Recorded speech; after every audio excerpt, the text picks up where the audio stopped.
Desde los estudios de NTC, la red independiente presenta Noticias 1.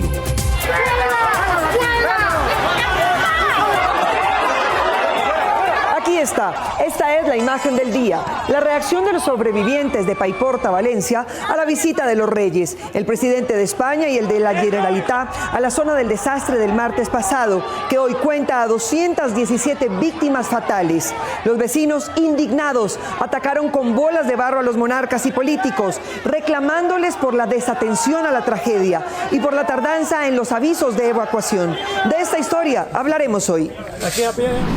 Esta noche en Noticias 1, los chistes finales de las campañas de Kamala Harris y Donald Trump, con los que esperan que definan sus votos los indecisos a última hora. Juez ordenó indemnizar a la familia de Dylan Cruz, pero se negó a pedirle a la policía que le presente excusas. Mordisco amenaza con asesinar a los artistas citados para cantar en el Plateado. Arelis Henao ya declinó. Por fin, el adefesio de acuarela ya no perturba el paisaje colonial que reconoció la UNESCO como Patrimonio de la Humanidad. Y en Top Secret, la investigación que le espera a la funcionaria de la Fiscalía que decidió disfrazarse de miembro de una banda criminal. Y la Torre de Babel en la COP. Por la prensa libre y el derecho que todos ustedes tienen a la verdad, yo soy la Red Independiente. Presenta Noticias 1 con María Fernanda Navia y Gerson Caucha. Buenas noches, bienvenidos. Mañana será el último día de la campaña más definitiva para la democracia de Estados Unidos en el siglo XXI. Como nunca antes, las encuestas no permiten predecir un ganador, pues las ventajas de uno y otro en los estados aún indecisos son cifras que caben dentro del margen de error, en las que cualquier voto nuevo es definitivo. El próximo martes serán las votaciones en Estados Unidos, pero estas serán las más estrechas en la historia política de este país. Podrán pasar semanas e incluso meses antes de que se sepa quién será el próximo presidente. Kamala Harris estaría alrededor de un punto por encima. De todos modos, creo que hay una tendencia muy importante en lo que es el estado de Pensilvania, donde creo yo que el que gane Pensilvania puede llegar a ser el que se vaya con el triunfo, ¿no? La diferencia prácticamente es un punto porcentual y eso también puede caer en el margen de error. Es decir, nosotros no podríamos determinar hoy quién va a ser el próximo huésped de la Casa Blanca. A ambos analistas les pedimos una opinión sobre lo que puede ser el impacto para América Latina de esta elección. Me parece interesante interpretar la capacidad que ha tenido Kamala de representar a las minorías desde el lugar de minoría, ¿no? Desde donde se origina Kamala. Y por otro lado, también ver cómo Trump ha tenido la capacidad en algunos sectores de representar la impotencia de los sectores, de las minorías latinas. Mientras que Kamala Harris ha intentado hacer campaña con todo lo que sabe de español, Trump tiene sobre sus hombros la afirmación de un humorista que definió a Puerto Rico como basura flotante. A partir de lo que ha dicho Donald Trump, que pareciera pues de alguna manera estigmatizar a los latinos, pues llama la atención que no necesariamente ha producido el rechazo que uno creería que debería estarse dando, y ese es un fenómeno bien interesante que vale la pena como revisar. Por el lado demócrata, que ha sido un discurso mucho más amigable, el de Kamala Harris. No se esperan cambios para la política hacia Colombia, que es el primer receptor de la cooperación de Estados Unidos, establecida hace décadas como política bipartidista. Los que están enmarcados dentro de la cooperación económica son 740 billones de dólares, de los cuales el segundo país que recibe en Latinoamérica inversión o cooperación por parte de Estados Unidos es Ecuador, con 243 millones de dólares. En donde se anuncian cambios drásticos es en la política hacia Israel. Si Harris gana, porque parte de su electorado ha protestado por la masacre en Gaza y en Ucrania; si gana Trump, porque ya un grupo de rusos fue imputado por afectar la campaña de 2018 para ayudarlo a ganar, y porque Trump ha dicho que la OTAN debe ser reformada y que no hay que gastar dinero en Europa Central. La historia política y las encuestas les dan clara ventaja a los candidatos Harris y Trump en ciertos estados. Como se trata de lograr los votos de cada estado, la cuenta arranca en 226 votos para Kamala Harris y 219 para Trump. El que logre 270 será presidente. De los estados pendulares, las encuestas le dan a Harris la ventaja en Wisconsin y Michigan. Si además gana Pensilvania, será presidenta. Podría también perder Michigan, pero ganar Georgia o Carolina del Norte y seguiría liderando. Trump, en cambio, tiene cierta ventaja en estos dos estados y si además consigue Pensilvania, ganará. Pero también si pierde allí y gana en Michigan y Nevada o Arizona. Quien gane Pensilvania, que tiene 19 votos, podrá ser el ganador final. Allí, Harris tiene una fuerza femenina arrolladora, pero también fue allí donde sucedió el atentado a Donald Trump, que le reporta favoritismo como víctima. En tan estrecha elección, ambos usaron como últimos cartuchos el humor. Las últimas decisiones de los electores en Estados Unidos, más que por la diferencia en el discurso de dos candidatos, estará influenciada por dos chistes. A floating island of garbage in the middle of the ocean right now. Yeah. I think it's called Puerto Rico. Donald Trump asegura ahora que ama a los latinos. Nobody loves our Latino community and our Puerto Rican community more than I do. Y ni siquiera sabe quién invitó al humorista que estuvo con él en la tarima de Nueva York. Su campaña había avanzado entre los latinos al punto que Nicky Jam y otros raperos de Puerto Rico, que durante meses se habían extendido en elogios al candidato imputado y respaldado el resto de sus gestos racistas, postearon por fin su rechazo al chiste supremacista. Este ha reflejado un giro en el electorado latino en el que el expresidente tuvo las fortalezas en la elección que lo eligió y las que falsamente ha dicho que le robaron hace 4 años. Una persona sin papeles no es criminal. Sí se puede. La evidencia del racismo puso a los latinos a mirar para otro lado, a su contrincante, la vicepresidenta y exfiscal de California, Kamala Harris, a la que imita la actriz Maya Rudolph para el show de televisión Saturday Night Live. And I love women so much. And I want to protect women, okay, whether they like it or not. El show inició con la imitación de Donald Trump y sus chistes, y la escena de la imitación de la vicepresidenta comentándolo, pero ella terminó hablando frente al espejo. Quisiera hablar con alguien que haya estado en mis zapatos, alguien negro, una mujer surasiática candidata presidencial, ojalá del área de la Bahía. Y al girar al espejo encontró a la verdadera Kamala Harris. Luego de la ovación del público y la risa, que es su más letal arma política, pudo hablar. Estoy aquí para recordarte que lo conseguiste, porque tú puedes hacer algo que tu oponente no puede, abrir puertas. Saturday Night Live, que durante décadas ha reinado en el rating de las 11 de la noche del sábado, había tenido previamente a los candidatos demócratas y republicanos desde Hillary Clinton en adelante, pero nunca antes les había permitido a sus actores inclinarse hacia el candidato como anoche. Ahora Kamala, toma mi pan mala. Los americanos queremos frenar este caos. Desde el martes en la noche se comenzará a saber quién, entre Kamala Harris y Trump, será el último en reír. Mientras que en la justicia de Estados Unidos se discute ya el monto de las indemnizaciones que tendrá que pagar Chiquita a sus víctimas en Urabá, en Colombia el juicio lleva 17 años a paso de tortuga. Esta semana, la bananera fracasó intentando reducir al mínimo la indemnización que debe pagar. Sobre las muertes de estas personas. Chiquita llevó a la corte del juez Kenneth Marra un argumento según el cual debía aplicarse una jurisprudencia colombiana que limita la indemnización a recibir por víctima 10 salarios mínimos colombianos, pretendiendo reducir al mínimo lo que debe pagar a las víctimas. La cantidad como tal vendría a ser como unos $50,000.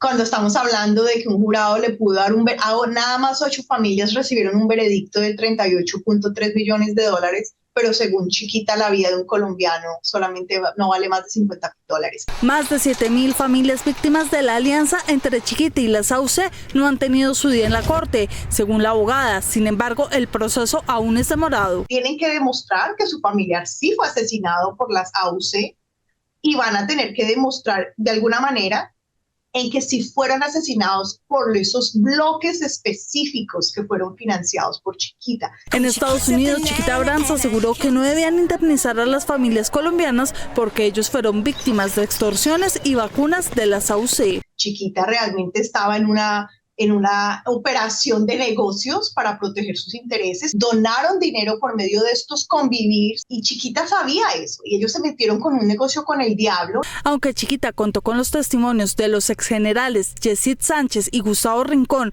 y del profesor Jorge Restrepo a cambio de más de $100,000, el juez Marra no les dio la razón. Según ellos, los aportes financieros que hicieron compañías como Chiquita son tan mínimos que no tuvieron ningún impacto en la violencia de Colombia. ¿Cómo pueden decir eso? O sea, eso es una infamia. A otras de las víctimas de Chiquita los indemnizarán con $1,000 y $3,000, mientras que el abogado Paul Wolf va a recibir $4 millones en honorarios por ese acuerdo. Aunque el Consejo Nacional Electoral y sus actuales integrantes motivaron el inicio de la discusión sobre la reforma política, en el texto de esa autoridad jurídico-electoral no fue tocada. En cambio, se derrochó imaginación para motivar la participación electoral, manteniendo también el lápiz de los caciques políticos. En el primer debate fue lo primero que le peluquearon, lo primero que le trasquilaron. El Consejo Nacional Electoral, sin ninguna exigencia jurídica para sus miembros electos por los partidos, sobrevivió intacto a los debates de la reforma política. Y le volvieron a dejar al Congreso la responsabilidad de elegir al máximo tribunal electoral que investiga las campañas y que hoy además ha sido tan controversial en medio de las investigaciones por la presunta financiación ilegal de la campaña del presidente Gustavo Petro. Pero a pesar de que el Consejo Nacional Electoral no se toca, otros representantes que en el pasado rechazaban la reforma política, ahora la respaldan por incorporar sus ideas, como sucede con las listas cerradas. Listas cerradas sea a través de elecciones primarias. ¿Qué son las elecciones primarias? Como una consulta previa al día de la elección final, en donde los partidos miden a sus candidatos internamente y conforme ganen o pierdan en esa consulta interna, así se arma la lista. Las listas cerradas terminan privilegiando el bolígrafo del director o los directivos de un partido y termina cerrándole la posibilidad de competir a quienes no son afectos a ese bolígrafo. Según los viejos y nuevos respaldos de la reforma, es necesario hacer una prueba de voto obligatorio. Para que al menos en 2 elecciones presidenciales y en 2 elecciones regionales sea obligatorio asistir a la democracia, a escoger un candidato. Lo del voto obligatorio no podemos ser alegres, es una discusión que hay que darla desde la óptica de la libertad de las personas. Contra la reforma política también está el poco tiempo que se tiene para su discusión, porque aparte de la plenaria de Cámara, también debe discutirse en el Senado. En Senado tiene que discutirse y aprobarse sobre todo antes del 16 de diciembre, sesiones ordinarias. Por lo tanto, los tiempos están muy justos. Tenemos que avanzar en la aprobación. Complejo futuro para la reforma política que ya en una ocasión fue hundida en las aguas del Congreso de la República. Hace 7 años, Cartagena descubrió que una corporación de Medellín construía un edificio moderno a 100 metros del paisaje colonial que la UNESCO había declarado Patrimonio de la Humanidad. Camilo Galán. María Fernanda, la demolición fue un requisito impuesto por la UNESCO para no revocar el estatus patrimonial de Cartagena. Ya demolido el adefesio, falta saber cómo la empresa le va a pagar a Cartagena por la demolición e incluso si va a pagar por el daño que causó. Cartagena celebró un doble hito que resonará en su historia. Tras casi una década de tensiones, debates judiciales y esfuerzos de conservación, el último piso de la Torre Acuarela finalmente fue desmontado. Las banderas de Colombia, la UNESCO y Cartagena ondearon sobre una montaña de escombros, liberando el horizonte de la ciudad y restaurando el paisaje que rodea el castillo de San Felipe de Barajas. Hoy ya no hay rastro de acuarela, solo los vestigios, los residuos, los escombros.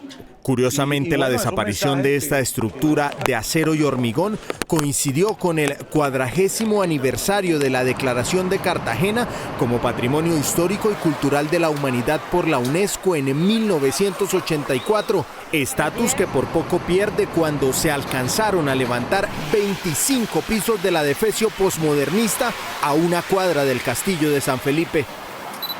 Aunque el proceso legal avanzó lentamente, fue hasta 2023 cuando una acción popular promovida en 2017 por el Ministerio de Cultura y la Dirección de Patrimonio logró finalmente que un juez ordenara el desmonte de la construcción. Con la demolición de este edificio es histórico y es sin duda el evento más importante que ha tenido lugar en la historia de la defensa del patrimonio cultural de todos los colombianos. Mientras se llevó a cabo el desmonte de la estructura, se conocieron más sorpresas de la constructora antioqueña Sociedad Promotora Calle 47, pues no solo pusieron en riesgo el patrimonio de Cartagena, sino la vida de personas de bajos ingresos que pretendían vivir allí.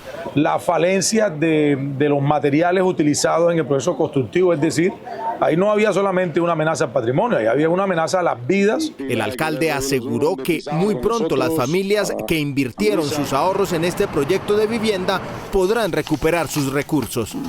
Ya se acabó la COP. Cali quedó en la historia de la lucha por la preservación de la biodiversidad, no solo porque su audiencia terminó llamando a la reunión la COP de la gente, sino porque además significó una oportunidad para los negocios populares y la industria del turismo en la ciudad.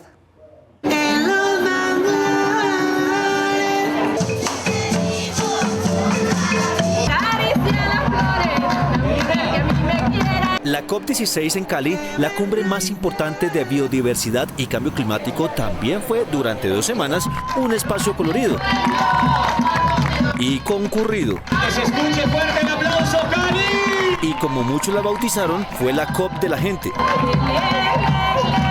Fue el escenario que acogió a más de 1.300 eventos culturales, donde también participaron 40.000 personas en espacios académicos. Asistieron delegaciones de 170 países, jefes de Estado, cancilleres, expositores, congresistas, gobernadores y alcaldes de todo el mundo. Elvia Vilena San Juan, gobernadora del Cesar. Algunos quisieron estar en la onda ambiental sin éxito, pero otros estuvieron acordes con este evento mundial. Hola, qué emoción estar aquí. Cada autoridad anfitriona se quería dar el crédito ante el éxito de la COP. Esa foto está hermosa, quiero estar allá. ¿Sí o no que les dije? Aunque los organizadores tenían como expectativa la asistencia de 150.000 personas en cada zona, al final de la COP fue de 1 millón de asistentes. Esta ha sido una COP histórica para el convenio de biodiversidad. La zona verde, que era de acceso público, tuvo la mayor asistencia, donde la ciudadanía pudo ver las propuestas ambientales, protestas de ambientalistas y negocios para el beneficio local. Trajimos alrededor de 15 cajas de biche, cada una con 12 botellas más o menos, y tuvimos un superávit de más o menos 7 millones. Aunque las jornadas fueron intensas, en donde los medios nacionales e internacionales trataron de registrar el día a día de la COP, al final todo fue una fiesta. Y con los miles de reconocimientos que se dieron en el marco de la COP, también hubo espacio para reconocer el trabajo periodístico que desarrolló este noticiero. Gracias, Mabel. Pues bueno, claro que sí. Saludos a la gente de Noticias 1, mi afecto y mi respeto siempre. Solo al término de la próxima COP, la 17 en Armenia, en el occidente asiático, se podrá saber si además del reconocimiento a su labor en la preservación de la biodiversidad, habrá cómo pagar por su trabajo a indígenas y comunidades afro. Luego de 12 días de discusiones, los delegados de los 196 países aprobaron cambios en los acuerdos sobre diversidad con el fin de otorgar reconocimiento y recursos a los pueblos indígenas y afrodescendientes. Estos últimos pedían ser incluidos en el artículo 8J del Convenio sobre Diversidad Biológica, en el que se toman medidas para apoyar la labor de las comunidades ancestrales en la protección de la naturaleza. La importancia del Convenio 8J es que tiene en cuenta a los pueblos indígenas y a las comunidades locales como beneficiarios de las estrategias de protección del conocimiento ancestral.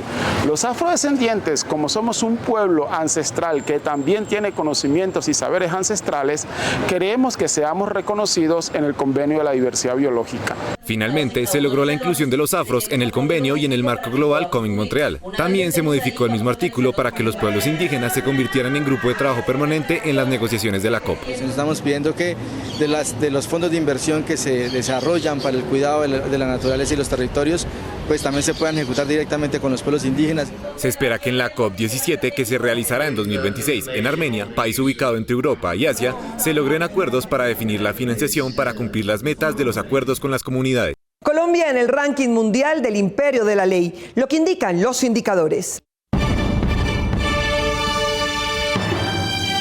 El proyecto Justicia Global publicó esta semana su índice de imperio de la ley, que clasifica el desempeño de la justicia en 142 países. A Dinamarca le dio el primer puesto y a Venezuela el último. A Colombia le dio el puesto 91, peor que el de los Emiratos Árabes, pero mejor que el de México. Esto indica que una cosa es Dinamarca y otra Cundinamarca. Esto es lo que indican los indicadores. Una aplicación colombiana con inteligencia artificial tiene por objeto escanear, procesar y archivar facturas y recibos de pago para mantener organizadas las cuentas y los impuestos de una persona o empresa. Por medio de esta aplicación llamada ContactBot se pueden agilizar los procesos contables y automatizar por medio de la inteligencia artificial procedimientos que para el talento humano podrían tardar horas. Esta app se encarga de escanear las imágenes y sus datos para transcribirlas y subirlas a los sistemas contables de las empresas. Es una aplicación que permite automatizar todo el proceso de digitación contable en una empresa. Desde la digitación, ¿cierto? La detección automática de datos en documentos impresos, imágenes, PDFs. ContactBot usa la inteligencia artificial para escanear recibos, facturas y otros documentos contables y transcribirlos en tiempo real, pasando de gastar horas de trabajo humano a convertirlo en segundos de trabajo automático. Si es un documento impreso, puede tomar más o menos entre 2 a 10 segundos como máximo en obtener la información y tenerla disponible ya en nuestra plataforma.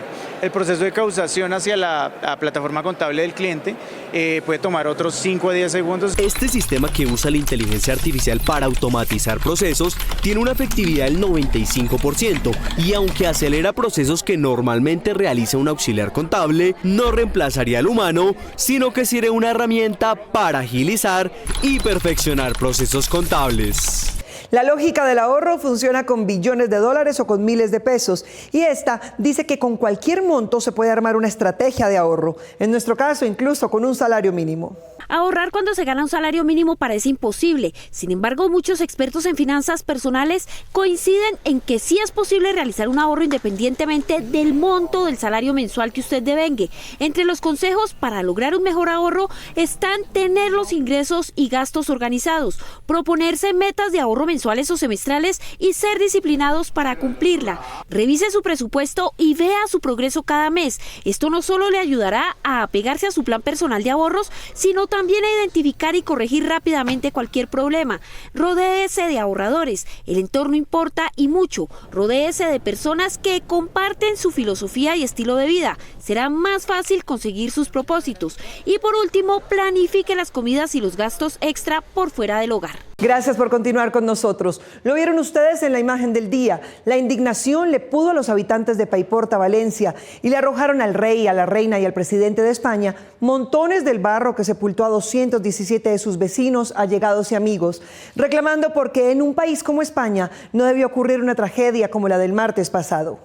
Coches de policía que está llegando. Cuando víctimas de la catástrofe ambiental rogaban ayuda y terminaban de recoger escombros de la vía principal del municipio valenciano de Paiporta, llegaron los reyes Felipe VI y Leticia, el presidente del gobierno Pedro Sánchez y el de la Generalitat Valenciana Carlos Mazón, quienes de inmediato fueron objeto de insultos, rechiflas y de ataques con palos y barro. Las primeras agresiones las recibió el rey.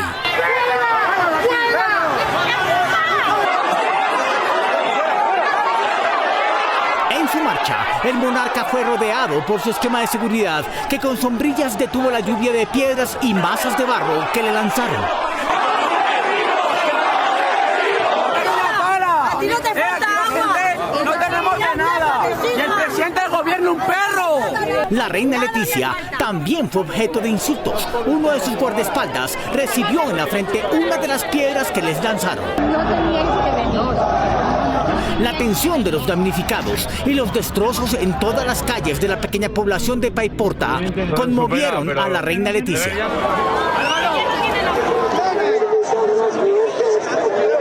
Los habitantes de la devastada población se fueron en contra de las autoridades, insistiendo en que no actuaron oportunamente para evitar la tragedia y en que no ha llegado ayuda suficiente. Ayudar a toda esta gente que están solos, abandonados. Quiero que se sepa que si no es por la gente que estáis viniendo de fuera, nos morimos de hambre. La mayor parte de las increpaciones las recibió el presidente Pedro Sánchez.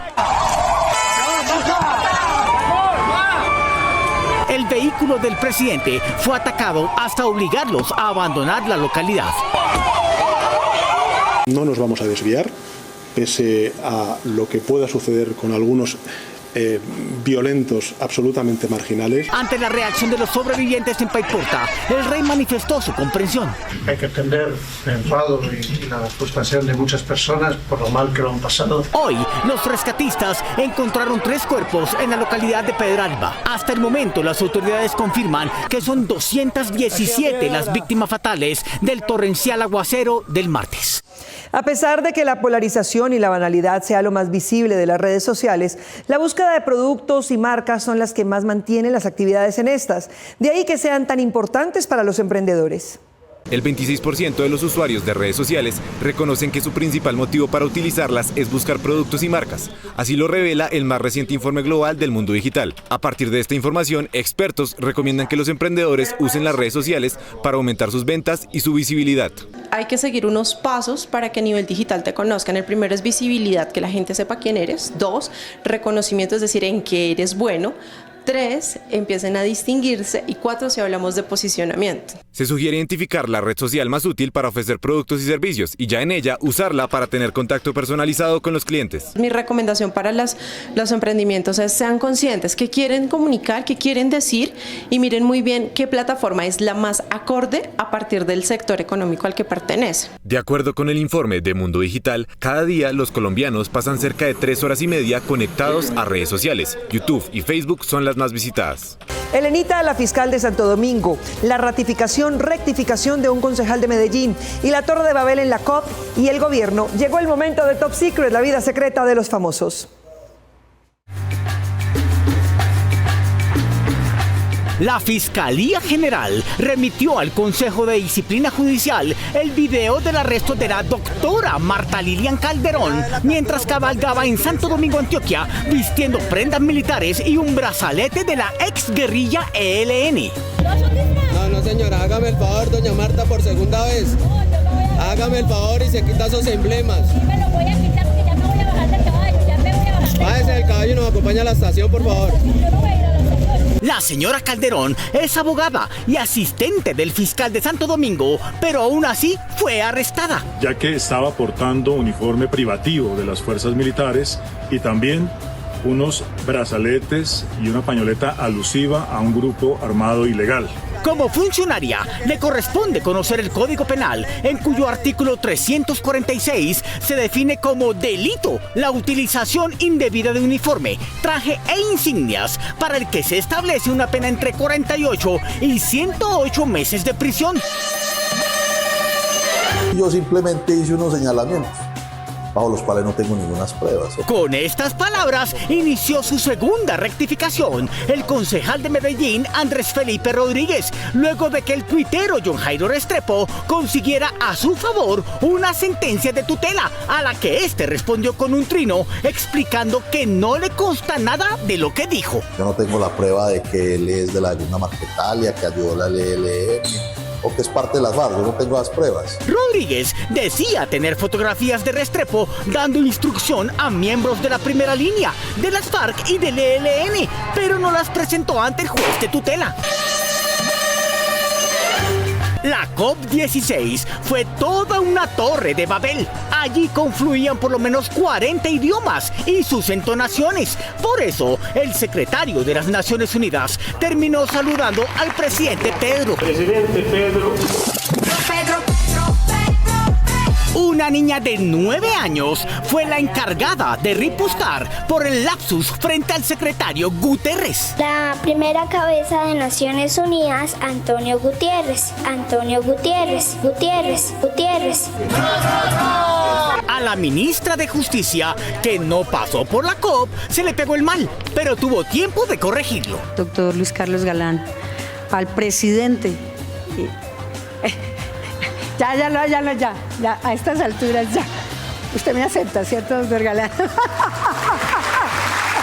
El alcalde no protestó. Con su silencio aceptó el lapsus. No se sabe si por lo que Pablo Escobar le quitó al país con la vida de su papá, o si como preámbulo de lo que podría ser su candidatura. Estén pendientes, volveremos con más confidenciales de Taco en Top Secret. Nos vemos en las redes sociales y mañana lunes festivo aquí en Noticias 1 a las 8 en punto con las mejores noticias del fin de semana. A ustedes, gracias por elegir la independencia. Panel de Opinión 2024. Cifras y conceptos. Noticias 1, el segundo medio más consultado por los líderes de opinión para mantenerse informados. Daniel Coronel, el columnista y tuitero más leído del país por los líderes de opinión. Gracias por elegir la independencia. Noticias 1 renueva su imagen y reafirma su independencia. Tenemos la última tecnología digital y el mejor equipo periodístico para que ustedes reciban información objetiva con criterio auténtico, analítico e investigativo. Este es Noticias 1, la red independiente.